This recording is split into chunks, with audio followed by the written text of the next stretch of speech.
तो इस वीडियो में जो हम फॉर्मूला यूज करने वाले हैं वो पूरी तरह से डिप्रेशन इन फ्रीजिंग पॉइंट का और ऑस्मोटिक प्रेशर का है। तो देखते हैं यहाँ पे कौन कौन से फॉर्मूला यूज होने वाले, ठीक है। देखो, सबसे पहला आपको हम यहाँ पे करने वाले numerical based on depression in freezing point. कहां पे करने वाले? Depression in freezing point. Okay, अब देखो, सबसे पहला फ्रीजिंग पॉइंट डिप्रेशन को रिप्रेजेंट कैसे करते हैं? तो फ्रीजिंग पॉइंट डिप्रेशन को रिप्रेजेंट करने के लिए हम यूज करते हैं डेल्टा टीएफ। कैसे रिप्रेजेंट करते हैं? Delta TF. और डेल्टा टीएफ का फॉर्मूला क्या होता है? तो डेल्टा टीएफ का फॉर्मूला होता है टीएफ नॉट माइनस टीएफ। क्या होता है? TF not minus TF. अब देखो ध्यान से, यहां पे टीएफ नॉट का मतलब क्या होगा? टीएफ नॉट का मतलब होगा freezing point of pure solvent. Freezing point of pure solvent, ठीक है। टीएफ का मतलब होगा freezing point of solution. TF का मतलब क्या होगा यहां पे? Freezing point of solution. और डेल्टा टीएफ का मतलब होगा डिप्रेशन इन फ्रीजिंग पॉइंट। पहला तो ये वाला फॉर्मूला यूज करना है। और एक बात, जब भी न्यूमेरिकल में आपको टीएफ नॉट का वैल्यू नहीं दिया होगा, जब भी टीएफ नॉट का वैल्यू नहीं दिया होगा, मतलब freezing point of pure solvent नहीं दिया है, तो ऑलवेज उसको आप 0 डिग्री सेल्सियस लो। अगर केल्विन में लेना है तो 273 केल्विन लेना रहेगा, ठीक है। अगर ये नहीं दिया होगा, तो freezing point of pure solvent नहीं दिया होगा, तो उसका वैल्यू कितना लेना है हमें? 0 डिग्री सेल्सियस या फिर 273 केल्विन लेना है, ठीक है। एक ये फॉर्मूला है। दूसरा और एक फॉर्मूला यूज करते हैं हम यहां पे, delta TF equal to KF into में एम। क्या यूज करते हैं? Delta TF equal to KF into में एम। और ध्यान रखना, यहां पे जो एम बनाना है वो स्मॉल एम लेना है। स्मॉल एम का मतलब मोलैलिटी होता है। अब देखो, डेल्टा टीएफ का मतलब क्या होता है ये आप जानते हैं। केएफ को हम क्रायोस्कोपिक कांस्टेंट बोलते हैं। केएफ को हम क्या कहते हैं? Cryoscopic constant. अगर न्यूमेरिकल में इसका वैल्यू गिवन होगा, न्यूमेरिकल में इसका वैल्यू गिवन होगा। अगर नहीं दिया हुआ है और न्यूमेरिकल में जो सॉल्वेंट है वो वाटर है, तो इसका वैल्यू आता है 1.86। कितना आता है? 1.86। ध्यान से सुनना वापस से, ये सब फॉर्मूले, ये सब चीजें न्यूमेरिकल में काम आएगी। एम का मतलब होगा मोलैलिटी। एम का मतलब क्या होगा? मोलैलिटी। तो ये कुछ फॉर्मूले यूज होने वाले हैं। और एक इंपॉर्टेंट फॉर्मूला जो हम काम में आएगा, हमारे काम में आएगा, पहले ये नोट डाउन कर लो एक बार। ओके, अब देखो, एक सबसे इंपॉर्टेंट फॉर्मूला कौन सा काम आने वाला है?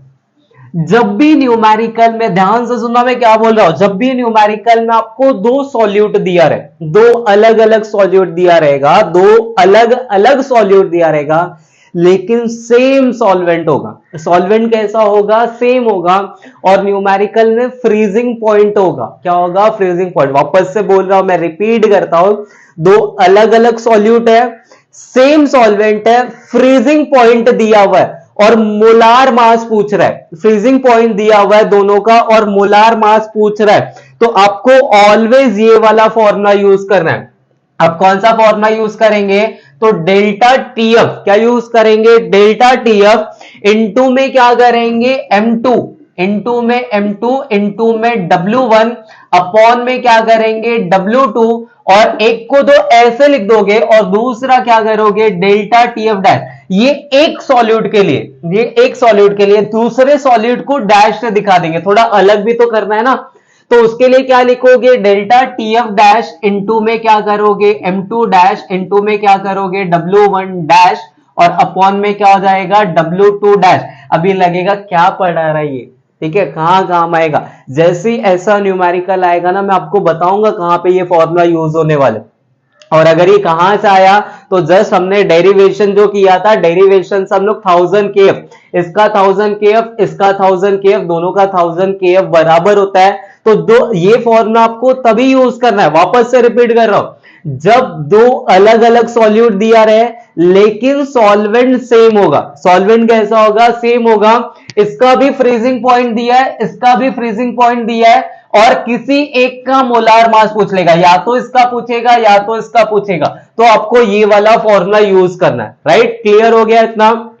ये फॉर्मूला यूज करने वाले हैं। और एक फॉर्मूला कौन सा? अगर डेल्टा टीएफ निकालना है तो टीएफ नॉट माइनस टीएफ, ये फॉर्मूला मैंने आपको स्टार्टिंग में ही बता दिया था।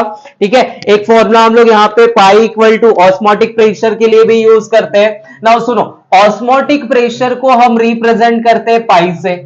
ऑस्मोटिक प्रेशर को कैसे रिप्रेजेंट करते हैं? पाई से। और पाई का वैल्यू होता है mRT। पाई किसके बराबर होता है? mRT। या फिर यहाँ पे मोलैरिटी एक तरह का कॉन्सेंट्रेशन है, तो मैं इसको कैसे लिख सकता हूं? पाई इक्वल टू CRT भी लिख सकता हूं। अब ध्यान से देखना मैंने क्या किया यहाँ पे, देखो देखो देखो क्या किया, ये C मतलब कॉन्सेंट्रेशन है।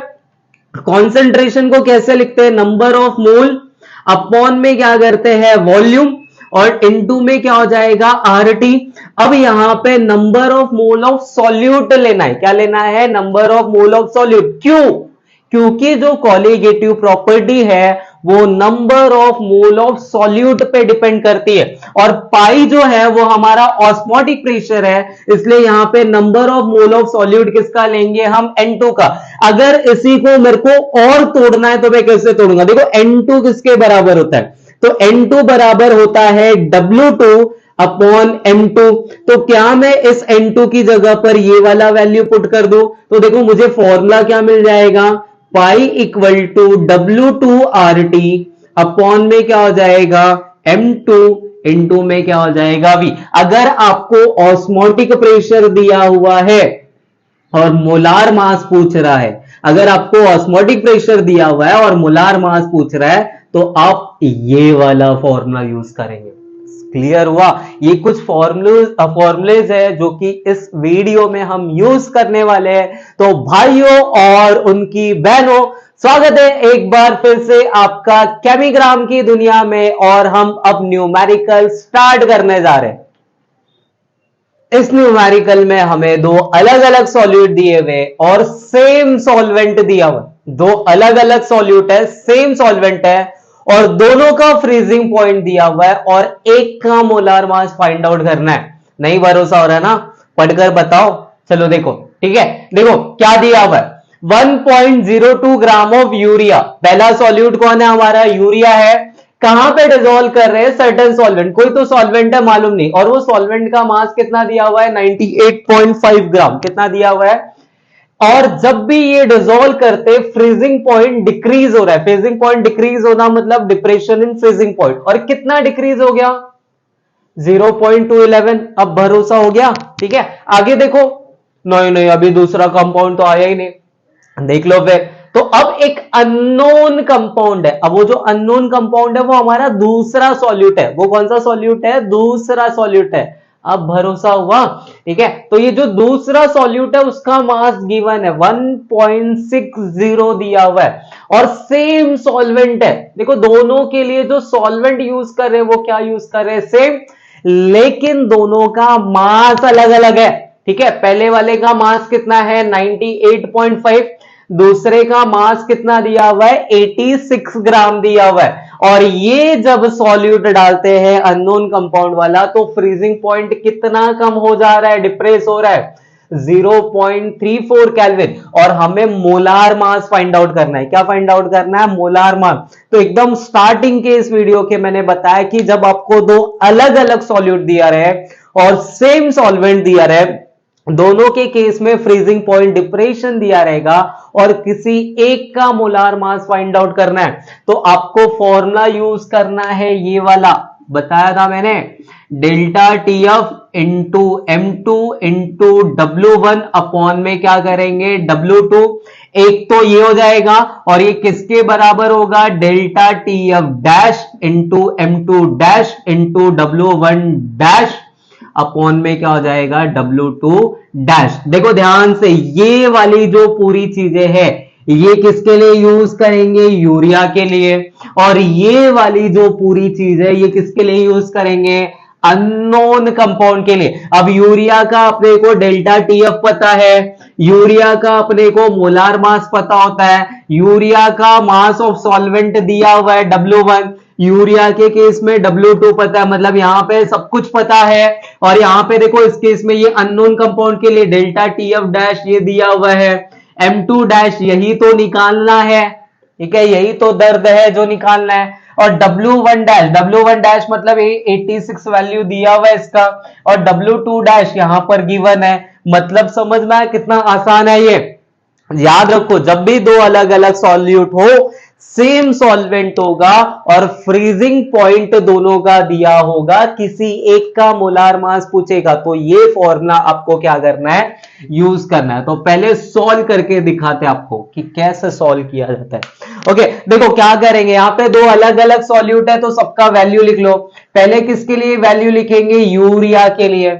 यूरिया का अब देखो 1.02 ग्राम मतलब ये मास ऑफ यूरिया दिया, मास ऑफ यूरिया मतलब W2, क्योंकि यूरिया हमारा सॉल्यूट है और सॉल्यूट के लिए हम लोग 2 यूज करते हैं। तो W2 का वैल्यू कितना दिया हुआ है, 1.02 ग्राम इन 98.5 ग्राम ऑफ सॉल्वेंट, मतलब ये W1 है। इस चैप्टर में 1 किसके लिए यूज करते हैं, सॉल्वेंट के लिए। अगर नहीं पता तो पहला वाला वीडियो जाकर देख सकते हैं आप हमारे चैनल पे, वहां पे मैंने बताया, बहुत बेसिक सी चीजें बताई है।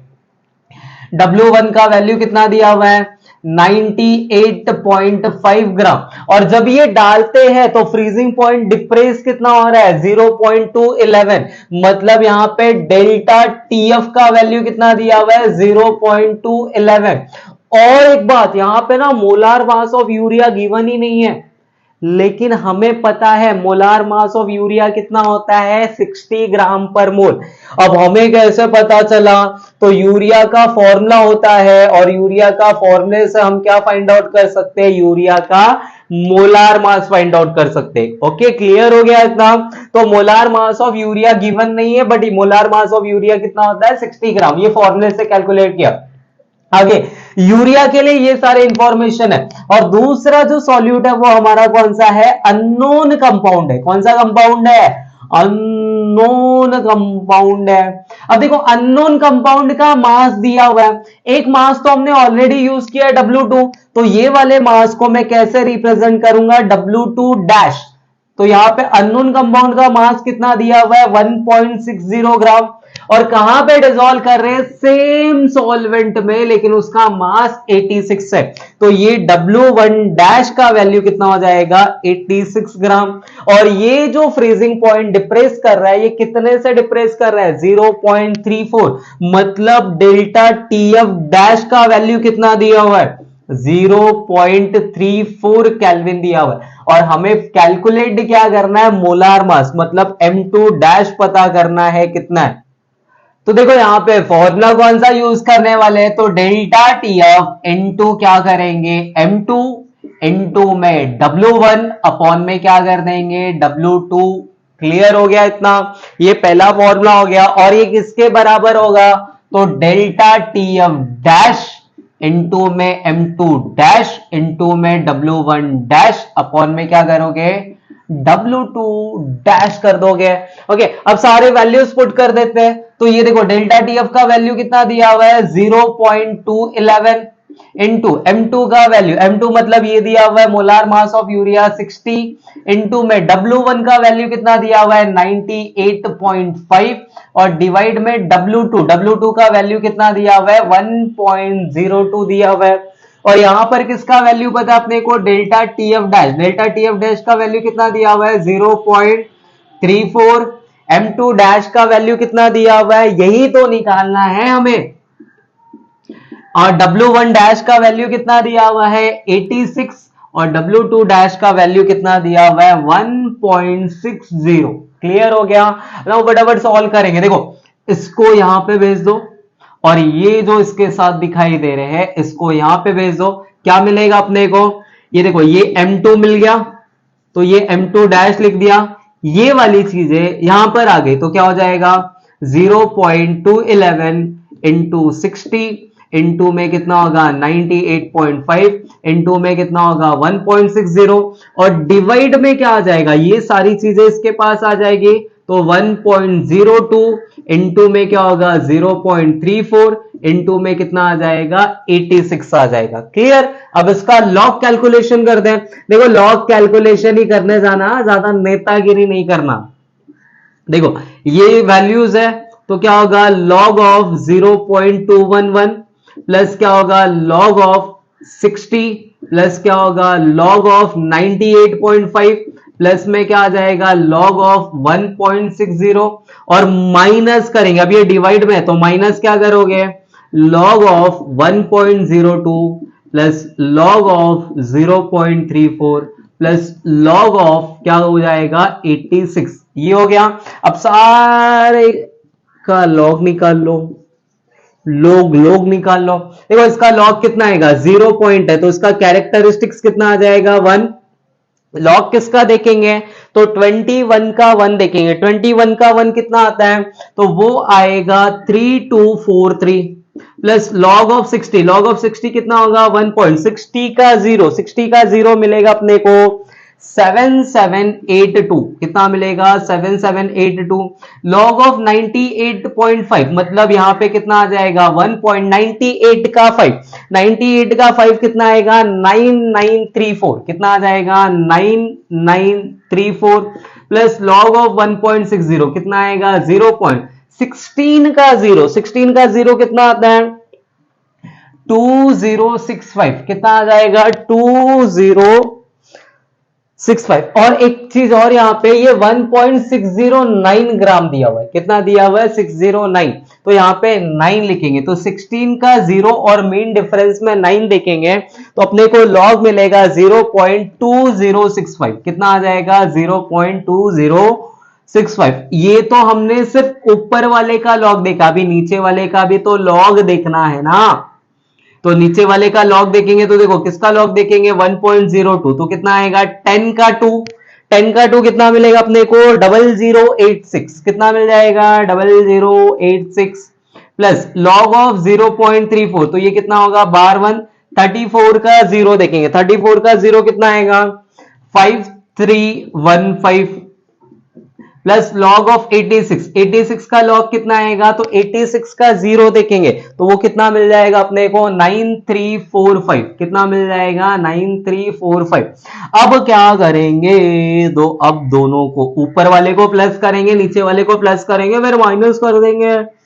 क्या बात है, 3 और 2 देखो कितना हो गया 5, 5 और 4 कितना हो गया 9, 9 और 5 कितना हो गया 4, ठीक है 4 और 1 कितना हो गया 5, 5 और 8 13, 13 3 16, 16 और 6 कितना हो गया 22, ठीक है 2 कैरी आ गया 2, 2 कितना हो गया 4, 4 और 7 कितना हो गया 11, 11 और 9 कितना हो गया 20 का 0 कैरी आ गया 2, 2 और 3 कितना हो गया 5, 5 और 7 कितना हो गया 12, 12 और 9 कितना हो गया 21, 21 और 2 कितना हो जाएगा 23। अब कितना मिला 2, 2 और 1 कितना हो जाएगा 3, 3 और 1 कितना हो जाएगा 4, 4 में से 12, 12 मतलब -1, तो ये कितना आ जाएगा 3, मतलब ऊपर वाले को प्लस करने पे ये मिल गया मुझे। अब नीचे वाले को प्लस करोगे तो नीचे वाले को प्लस करोगे तो देखो 6 और 5 कितना हो गया 11, 11 और 5 कितना हो गया 6 मतलब 16, ठीक है 1 आ गया, 1 और 8 कितना हो जाएगा 9, 9 और 1 कितना हो गया 10, 10 और 4 कितना हो गया 14, 14 का कितना आ जाएगा 1,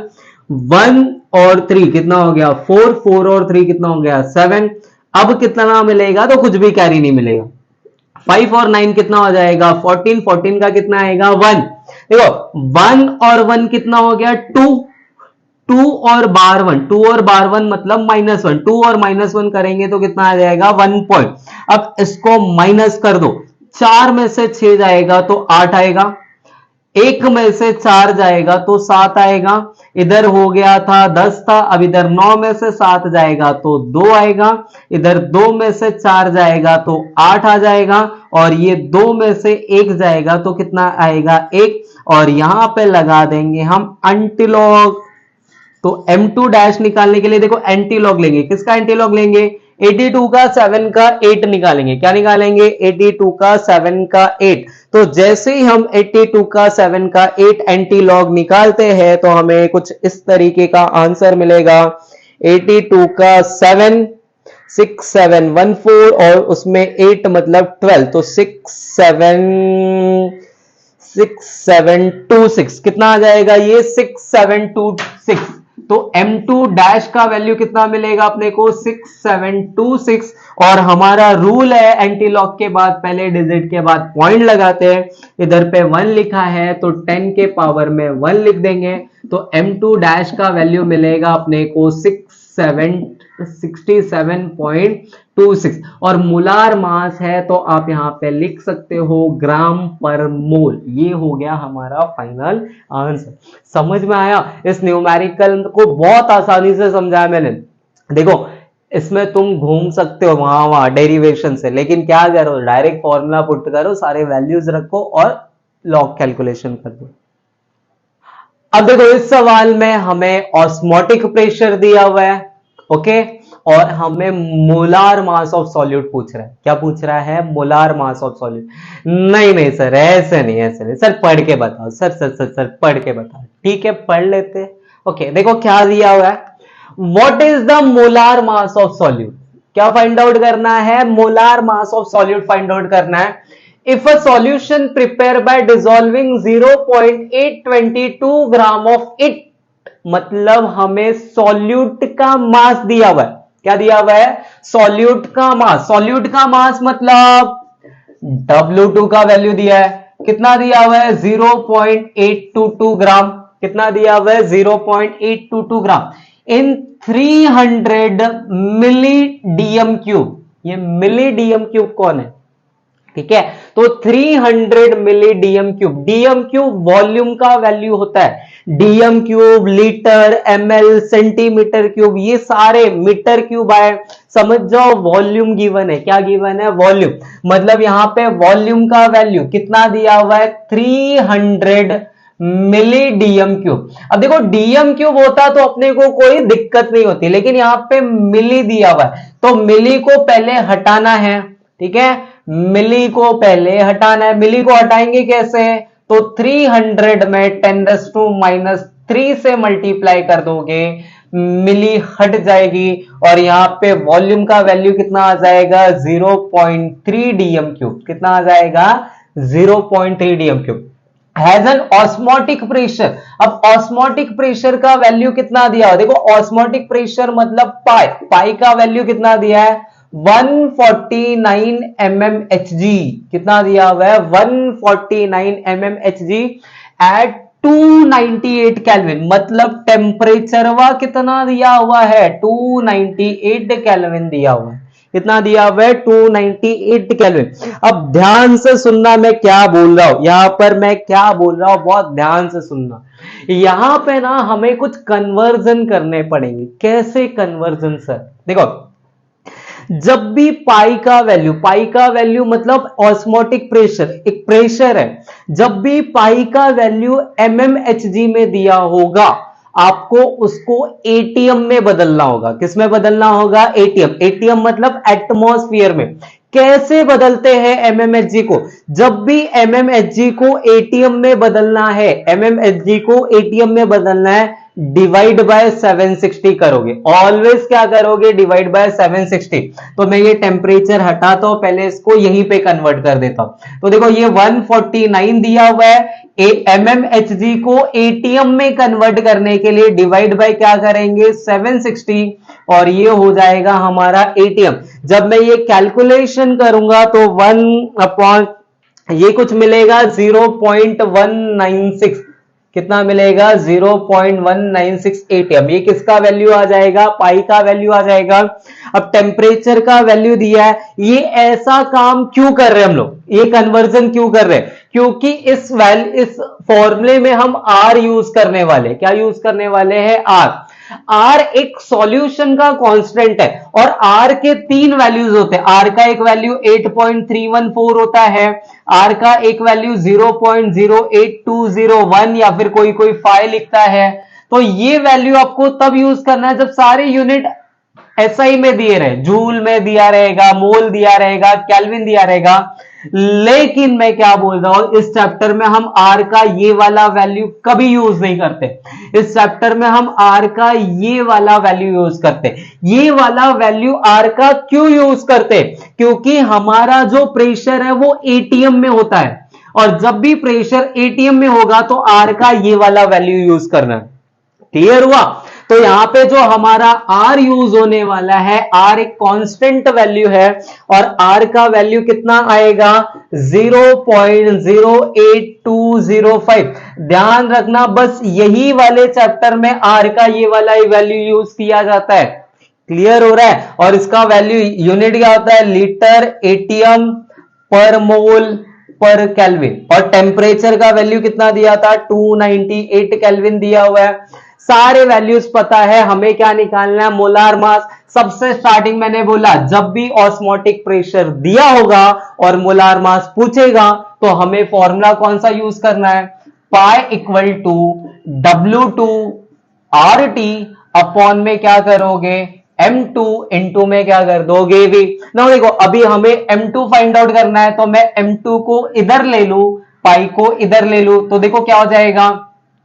M2 आएगा इधर, पाई आएगा इधर। अब ध्यान से देखो, क्या हमें W2 पता है? देखो किधर दिया हुआ है, ये W2 हो गया। हमें R का वैल्यू पता है, यस। T का वैल्यू दिया हुआ है 298, पाई का वैल्यू दिया हुआ है एटीएम में, और V का वैल्यू भी दिया हुआ है। सारे वैल्यूज दिए हुए, और हमें फाइंड आउट क्या करना है? M2। तो M2 इक्वल टू क्या हो जाएगा? W2। W2 का वैल्यू कितना दिया हुआ है?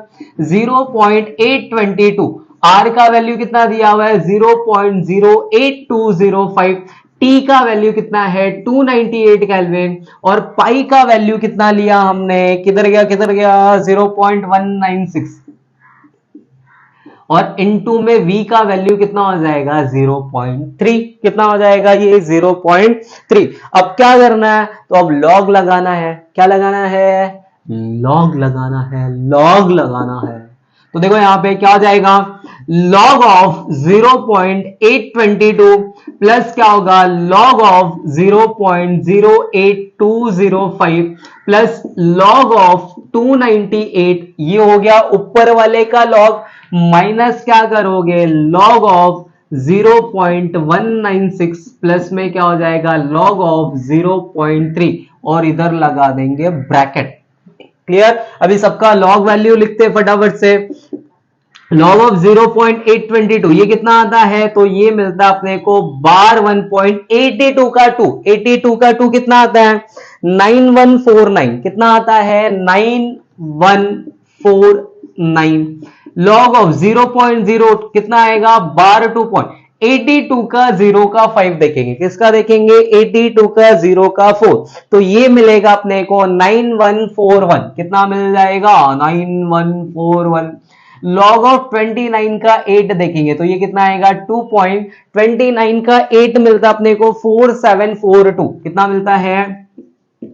4742। ये आ गया माइनस। अब इसका लॉग देखेंगे तो कितना होगा? बार 1। 19 का 6, 19 का 6 कितना आता है?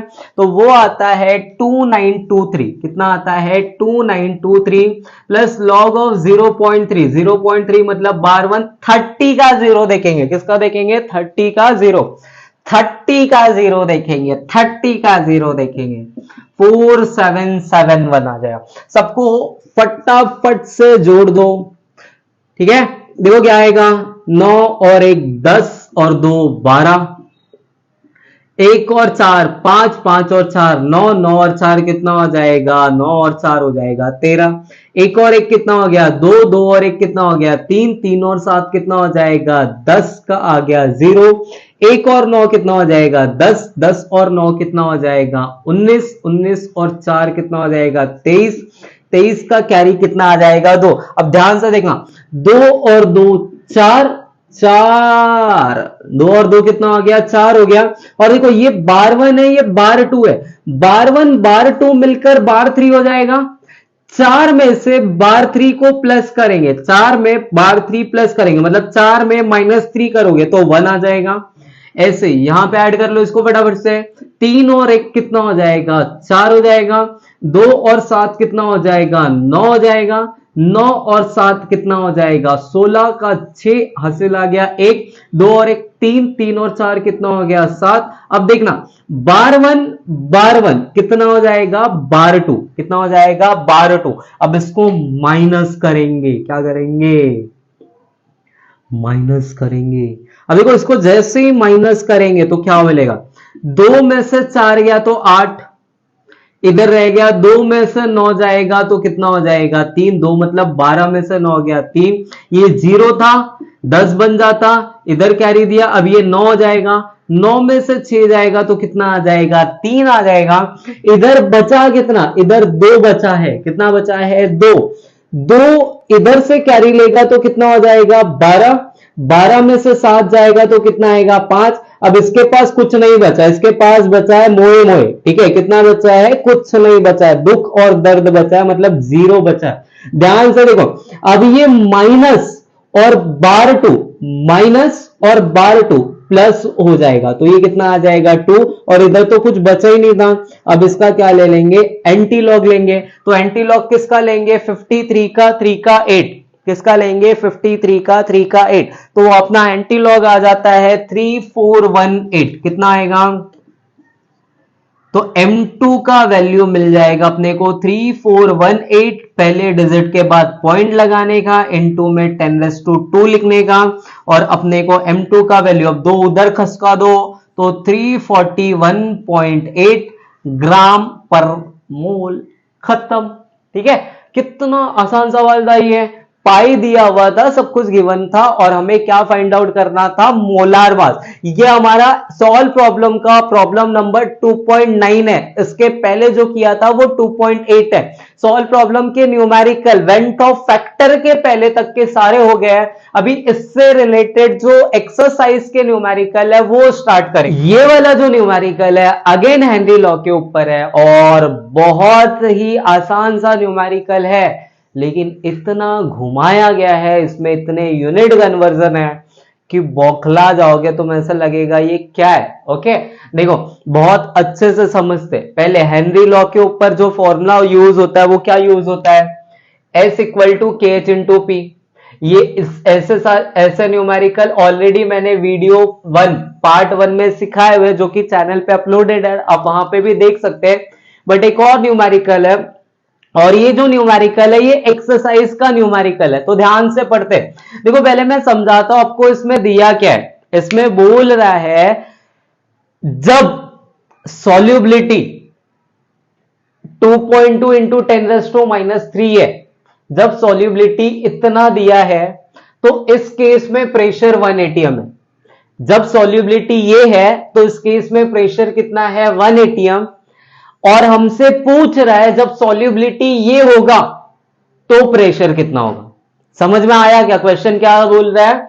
जब सॉल्युबिलिटी ये है 2.2 × 10⁻³ उस टाइम पे प्रेशर इतना है, तो जब सॉल्युबिलिटी इतना होगा तो प्रेशर कितना होगा, ये हमें क्या करना है? फाइंड आउट करना है।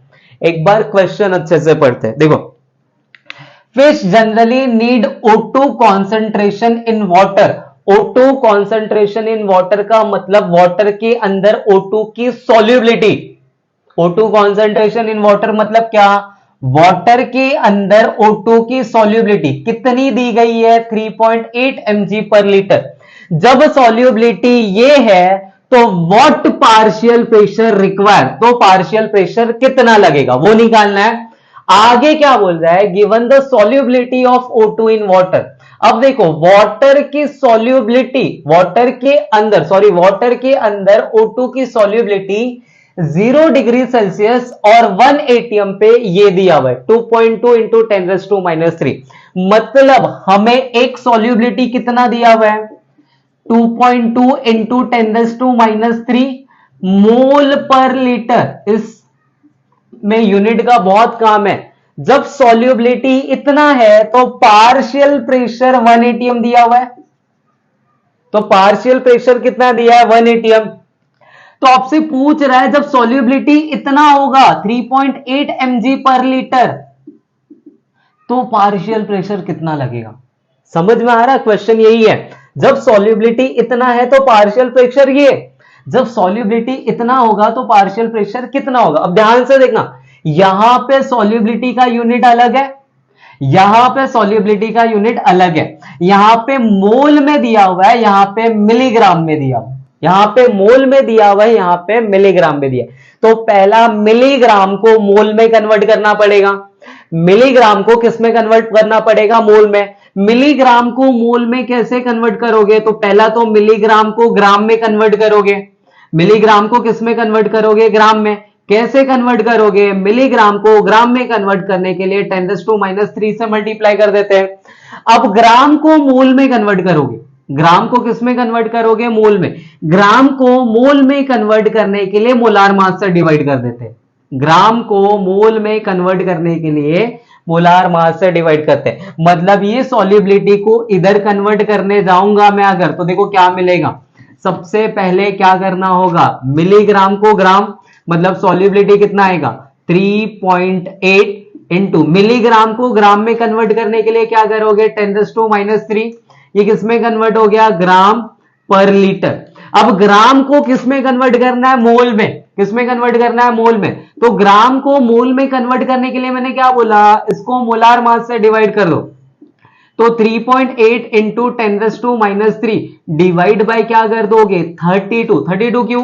क्योंकि O2 है, ऑक्सीजन का एक एटम का मास होता है 16, 2 का कितना हो जाएगा? 32। तो यहां पे देखो सॉल्युबिलिटी का, अब ये 3.8 इंटू 10⁻³ और डिवाइड में क्या करेंगे? 32। जैसे ये कैलकुलेशन करेंगे तो ये कैलकुलेशन, अभी देखो ये 3.8 को 32 से डिवाइड करोगे तो आपको मिलेगा 0.1187। कितना मिल जाएगा? ये 0.1187 आ जाएगा।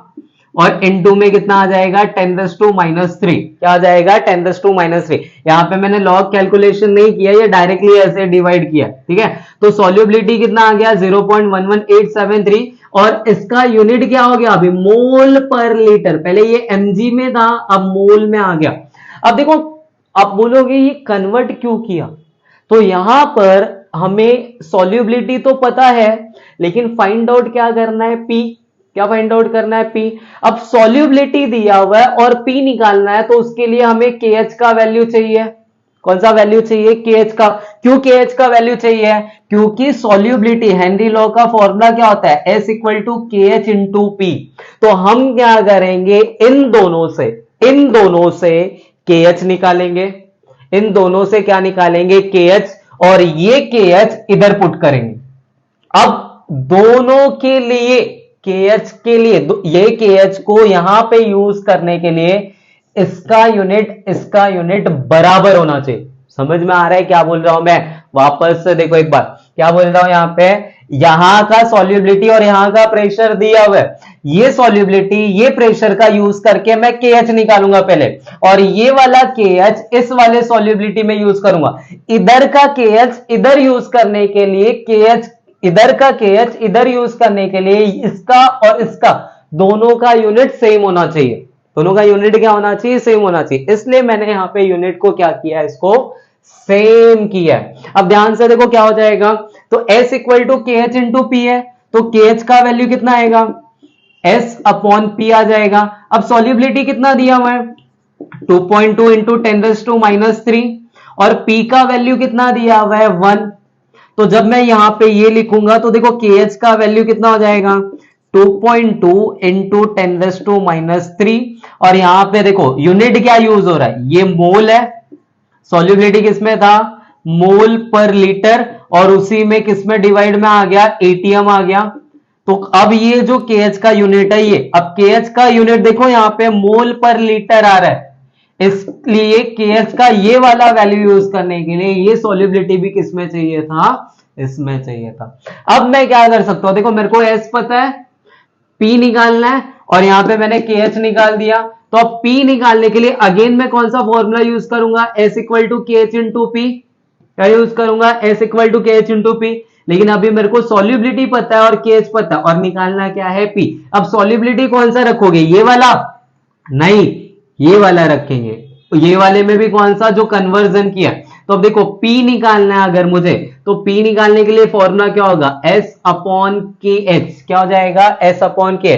S का वैल्यू कितना दिया हुआ है 0.1187, इनटू में कितना है 10⁻³ और डिवाइड में KH का वैल्यू कितना निकाला है मैंने 2.2, इनटू में कितना होगा 10⁻³ देखो 10⁻³ 10⁻³ क्या हो गया, कैंसिल हो गया। अभी P निकालना था, तो P निकालने के लिए क्या करोगे, लॉग लगाओगे। तो लॉग ऑफ क्या करेंगे 0.1187 माइनस क्या करेंगे लॉग ऑफ 2.2।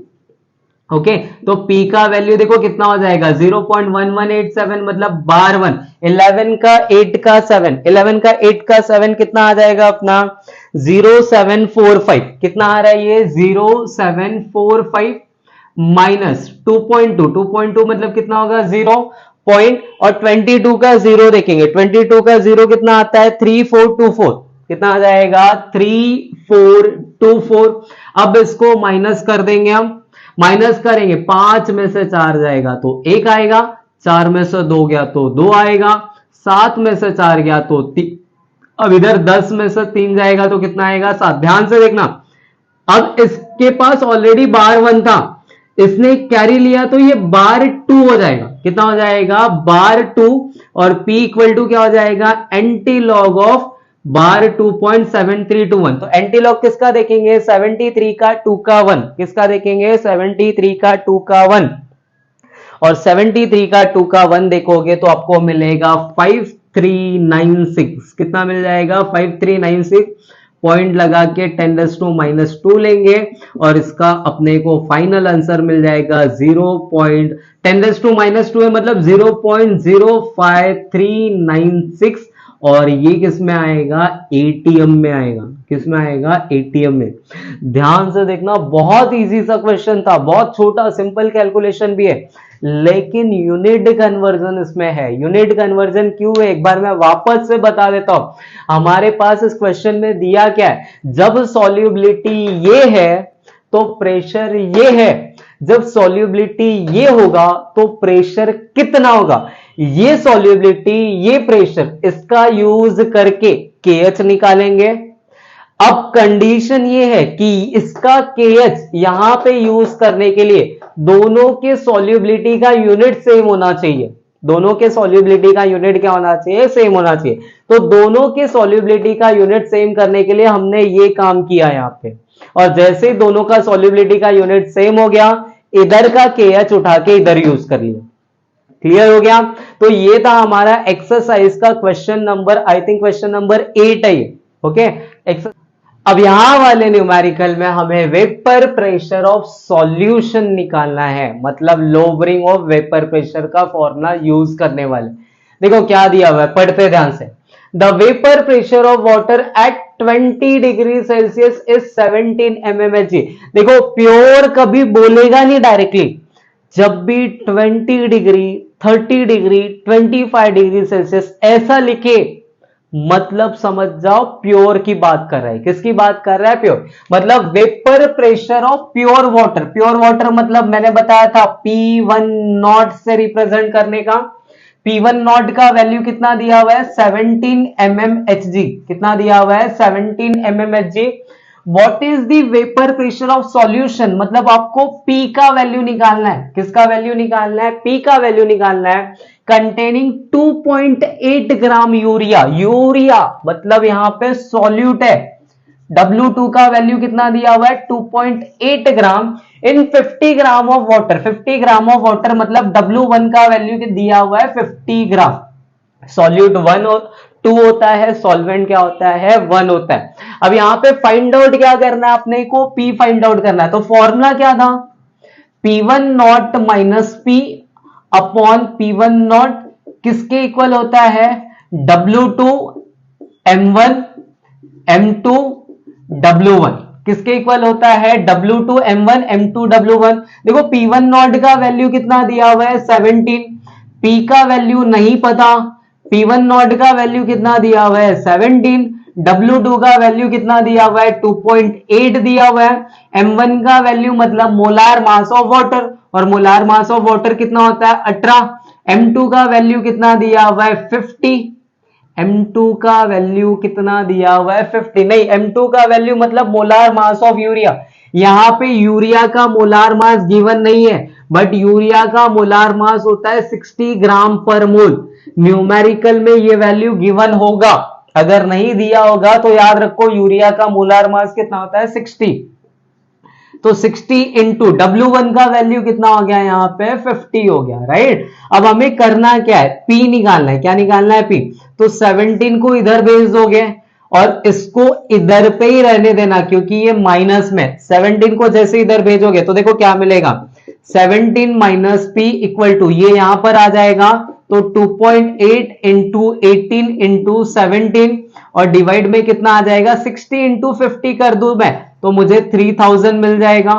कितना मिल जाएगा, 3000। इस लॉग में एक कम वैल्यू लेना पड़ेगा। अब पूरा इसका पूरा लॉग कैलकुलेशन करेंगे, जो भी इसका कैलकुलेशन करने के बाद आएगा उसमें से उसको 17 में से माइनस करोगे तब जाके P मिलेगा। अब इसका लॉग कैलकुलेशन करते हैं तो क्या आएगा, log of 2.8 plus log of 18 plus log of कितना आएगा, 17 और माइनस में क्या होगा, लॉग ऑफ 3000। ओके, तो अब देखो यहां पे 2.8 का लॉग देखेंगे तो 0.28 का जीरो देखना, हमें किसका जीरो देखना है, 28 का जीरो। 28 का जीरो आता है 4472। कितना आता है, 4472। 18 का जीरो देखेंगे, 18 का जीरो मतलब कितना आएगा, 1.2553। 18 मतलब 2 डिजिट है तो कैरेक्टरिस्टिक्स 1 आएगा। लॉग ऑफ 17 तो कितना आएगा, 1.17 का जीरो देखेंगे, 17 का जीरो कितना आएगा, 2304। कितना आ जाएगा, 2304। और माइनस में क्या करेंगे, लॉग ऑफ 30 का जीरो देखेंगे तो ये कितना हो जाएगा, टोटल 4 डिजिट है तो 3 पॉइंट और 30 का जीरो होता है 4771। कितना होता है, 4771। सबको ऐड कर देंगे फटाफट से।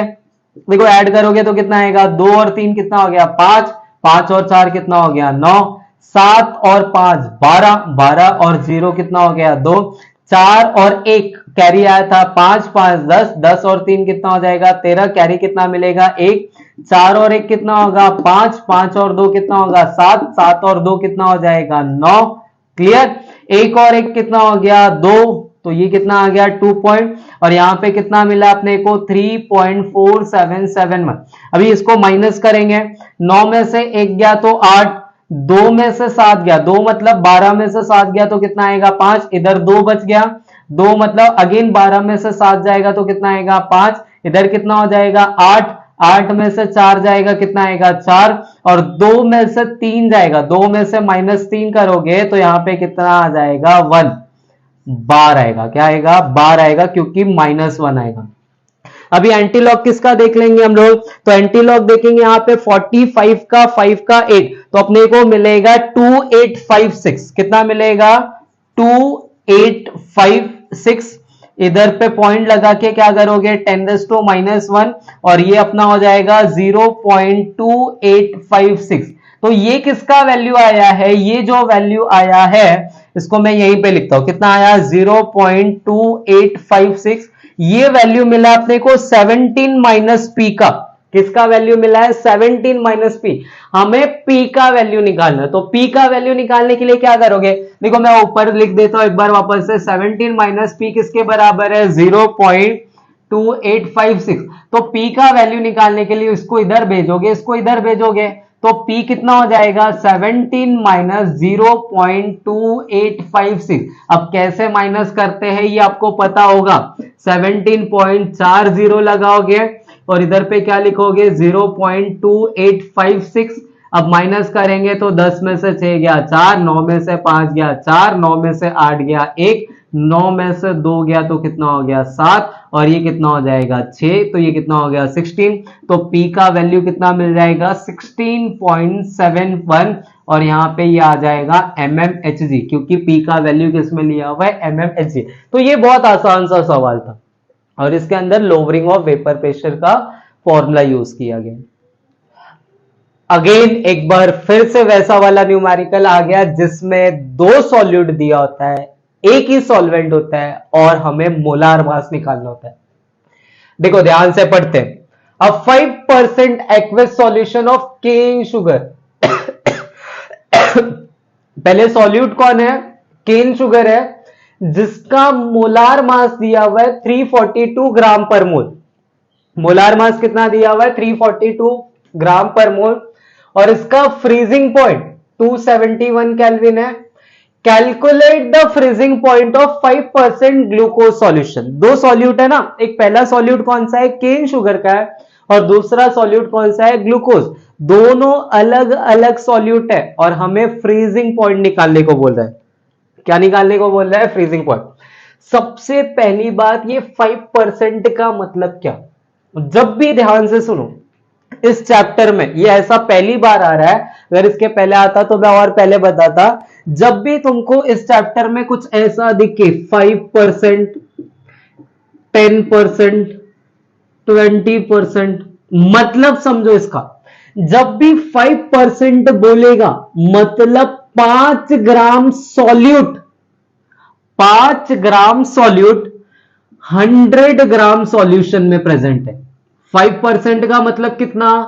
5 ग्राम सॉल्यूट 100 ग्राम सॉल्यूशन में। इसका मतलब 5% से मास ऑफ सॉल्यूट 5 मिलेगा और मास ऑफ सॉल्वेंट 95 मिलेगा। कैसे? 100 में से 5 माइनस कर दो, सॉल्वेंट आ जाएगा। चलो अब खुद से बताओ, अगर 10% लिखा है मतलब क्या बोल रहा है? 10 ग्राम ऑफ सॉल्यूट। कितना gram solute? 10 gram of solute 100 gram of solution में प्रेजेंट है। मतलब W2 का वैल्यू 10 होगा और W1 का वैल्यू कितना होगा? 100 माइनस 10 मतलब 90। अब बताओ 20% मतलब कितना? 20% मतलब W2 मिलेगा आपको 20 और W1 कितना मिलेगा? 80। समझा क्या होता है? जब भी 5%, 10%, 2%, 1%, 99%, 100%, जब भी ऐसा कुछ बोले तो समझ जाओ क्या दिया हुआ है। तो अब देखो ध्यान से, कितने सॉल्यूट है हमारे पास? दो सॉल्यूट है। पहला कौन सा है? केन शुगर, दूसरा कौन सा है? ग्लूकोज। तो पहले लिखेंगे फॉर केन शुगर। क्या लिखेंगे? For cane sugar. Cane sugar के लिए 5% मतलब क्या? W2 का वैल्यू 5 ग्राम, W1 का वैल्यू 95 ग्राम। ठीक है, और इसका मोलार मास दिया हुआ है। केन शुगर का मोलार मास मतलब M2 का वैल्यू कितना दिया हुआ है? 342 ग्राम पर मोल। और इसका फ्रीजिंग पॉइंट, ये जो केन शुगर के सॉल्यूशन का फ्रीजिंग, यहां ऐसा लिखा है क्या? फ्रीजिंग पॉइंट ऑफ प्योर, या फिर यहां पे ऐसा टेम्परेचर दिया है क्या? नहीं, मतलब ये फ्रीजिंग पॉइंट ऑफ सॉल्यूशन है। तो सॉल्यूशन के फ्रीजिंग पॉइंट को TF से रिप्रेजेंट करते हैं और ये कितना हो जाएगा? 271 kelvin.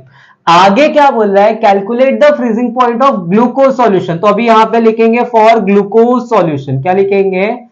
For glucose solution. Glucose solution के लिए देखो क्या दिया हुआ है, अगेन 5%। तो केन शुगर के लिए W2 यूज कर रहे थे, तो ग्लूकोज सॉल्यूशन के लिए W2 डैश यूज करेंगे। W2 डैश का वैल्यू कितना होगा? 5 ग्राम।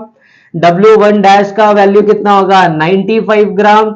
और ग्लूकोज का मोलार मास पता होता है अपने को, ग्लूकोज का मोलार मास M2 डैश कितना होता है? 180 ग्राम पर मोल। कैसे आया? तो ग्लूकोज का फॉर्मूला होता है C6H12O6। कार्बन के 6 है तो 6 into 12, 12 into 1, 6 into 16, molar mass निकालने आता है। तो M2 का वैल्यू कितना होता है? 180 ग्राम पर मोल ग्लूकोज के लिए। और हमें फाइंड आउट क्या करना है? फ्रीजिंग पॉइंट ऑफ ये 5% सॉल्यूशन, मतलब TF डैश फाइंड आउट करना है। हमें क्या फाइंड आउट करना है? TF डैश फाइंड आउट करना है। ठीक है, कैसे करेंगे? अब ध्यान से देखो, सबसे पहला काम मैंने क्या बताया था? देखो ऐसा न्यूमेरिकल इस वीडियो के स्टार्टिंग में हमने सॉल्व किया है। जब भी दो सॉल्यूट रहे और एक ही सॉल्वेंट रहे तो delta TF into W2 into M1 upon में क्या करोगे? सॉरी,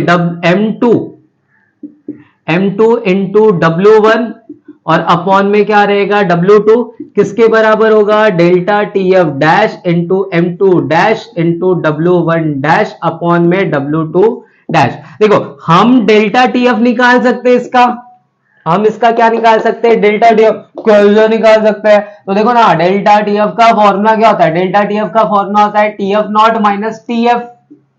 और टीएफ नॉट मैंने क्या बोला था, जब भी टेम्परेचर केल्विन में दिया रहेगा तो 273 लेने का, और डिग्री सेल्सियस में दिया है तो 0 लिखने का। तो यहाँ पे टीएफ नॉट का वैल्यू कितना आ जाएगा 273, माइनस टीएफ का वैल्यू कितना आएगा 271।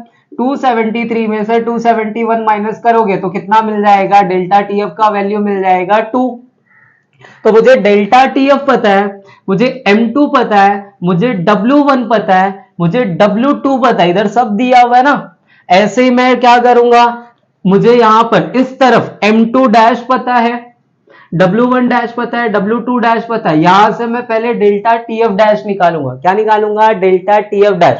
और जैसे ही मैं डेल्टा टीएफ डैश निकालूंगा, अगेन मैं कौन सा फॉर्मूला यूज करूंगा, delta TF dash equal to TF not dash minus TF dash. अब टीएफ नॉट डैश कितना आएगा 0, और ये मैं निकाल के रखूंगा, मान लो कितना आ गया x, तो ये मिल जाएगा ना मुझे। तो पहले हम ये वाला फॉर्मूला यूज करेंगे, इस वाले फॉर्मूले से डेल्टा टीएफ डैश निकालेंगे। जैसे ही डेल्टा टीएफ डैश मिल गया, अगेन ये फॉर्मूला पुट करेंगे और यहां से टीएफ निकाल लेंगे। मैं बोलोगे क्या करना पड़ता है ना, बड़ा तकलीफ देता है ना ये सब सम, ठीक है, लेकिन बहुत आसान से, एक बार समझ जाओ इसको अच्छे से। तो क्या फॉर्मूला यूज करेंगे, डेल्टा टीएफ इनटू में M2 इनटू में W1 अपॉन में क्या हो जाएगा W2, किसके बराबर होगा, delta TF dash M2 dash W1 dash upon में क्या हो जाएगा W2 डैश। अब सारे वैल्यूज पुट करो, डेल्टा टीएफ का वैल्यू कितना था 2, M2 का वैल्यू कितना निकाला हमने यहाँ पे देखो 342, W1 का वैल्यू कितना है 95, W2 का वैल्यू कितना है 5। उसके बाद डेल्टा टीएफ डैश तो फाइंड आउट करना है, M2 डैश का वैल्यू कितना दिया हुआ है 180। उसके बाद W1 डैश का वैल्यू कितना है, W1 डैश का वैल्यू है 5 नहीं 95, और W2 डैश का वैल्यू कितना है 5। देखो 5 से 5 कैंसिल हो गया, 95 से 95 कैंसिल हो गया, 2 में 342 से मल्टीप्लाई कर दोगे तो 2 2 जा कितना हो जाएगा 4, 2 4 जा कितना हो जाएगा 8, 2 3 जा कितना होगा 6, और यहाँ पे क्या मिलेगा डेल्टा टीएफ डैश इनटू में 180। अब क्या करोगे, तो डेल्टा टीएफ डैश किसके बराबर होगा 684 अपॉन में कितना हो जाएगा 180। या तो इसको लॉग कैलकुलेशन कर लो या फिर खुद से निकाल लो। अगर इसको डायरेक्टली निकालने में जाओगे तो देखो ना, ये 180 दिया हुआ है और ये 684 है, तो ये अराउंड कितने टाइम जाएगा 3 टाइम जाएगा। 18 3 54, तो कितना आएगा 540। ये ना अराउंड कितना आने वाला है 3.8 आने वाला है। इसके लिए लॉग कैलकुलेशन करने की जरूरत है, ये आप डायरेक्ट खुद से भी निकाल सकते हो।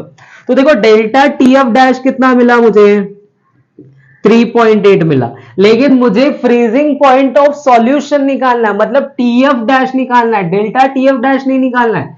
तो डेल्टा टीएफ डैश का फॉर्मूला क्या है, डेल्टा टीएफ डैश का फॉर्मूला है मेरे पास, ये डैश था,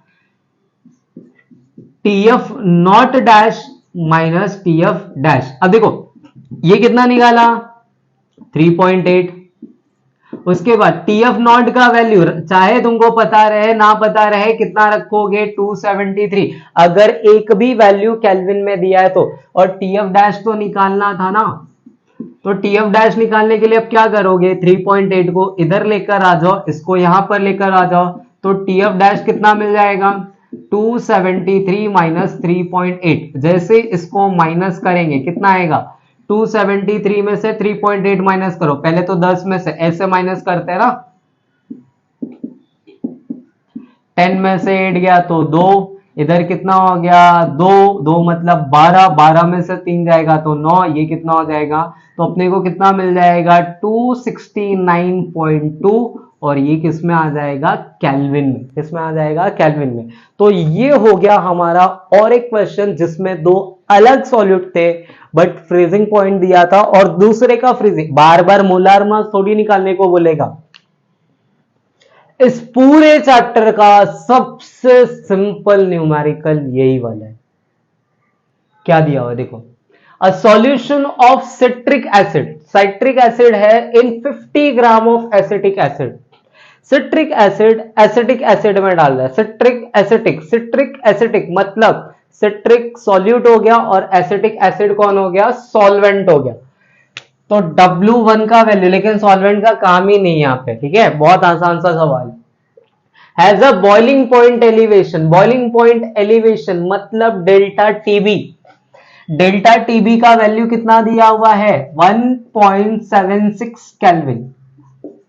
if Kb for acetic acid, Kb का वैल्यू दिया हुआ है 3.07 केल्विन केजी पर मोल। तो हमें डेल्टा टीबी और केबी का वैल्यू पता है, ठीक है baby. What is the molality, हमें फाइंड आउट करना है मोलैलिटी कितना है। तो हमें फॉर्मूला पता है ना, डेल्टा टीबी इक्वल टू क्या होता है, केबी इंटू एम, क्या होता है केबी इंटू एम। अब m इक्वल टू निकालना है तो क्या करोगे, डेल्टा टीबी को केबी से डिवाइड कर दो। डेल्टा टीबी का वैल्यू कितना है 1.76, केबी का वैल्यू कितना दिया हुआ है 3.07। आपको लॉग करना है तो लॉग से करो, नहीं करना है तो ऐसे डायरेक्ट करो। कितना आएगा अगर लॉग से करोगे तो log of 1.76 minus log of क्या करोगे 3.07। लॉग ऑफ 1.76 कितना लॉग देखोगे, तो लॉग देखोगे तो आएगा 0.17 का 6, कितना आ जाएगा 2455 माइनस 3.07, 30 का 7 देखेंगे, 30 का 7 कितना मिलता है अपने को 4871। इसको माइनस करो, 5 में से 1 जाएगा तो 4 आएगा, 5 में से 7 जाएगा तो 8 आएगा, 3 में से 8 जाएगा तो 5 आएगा। इधर कितना हो गया 1, 11 में से 4 गया तो कितना आ गया 7, और इधर पे 12 आ जाएगा क्योंकि इसने इसको कैरी दिया। तो कैरी दिया तो कहां से दिया, अपने और अंदर जाकर दिया ना। तो फिर हमें लॉग किसका देखना है 75 का 8 का 4, 75 का 8 का 4 देखेंगे तो अपने को मिलेगा 5732। कितना मिलेगा 5732, पहले डिजिट के बाद ये लगाया और 10 के पावर में -1, तो अपना आंसर आ जाएगा 0.5732। और मोलैलिटी निकालना है तो यहाँ पे क्या हो जाएगा मोल पर केजी, मोलैलिटी का यूनिट क्या होता है मोल पर केजी। ये हो गया हमारा बहुत सिंपल सा न्यूमेरिकल था।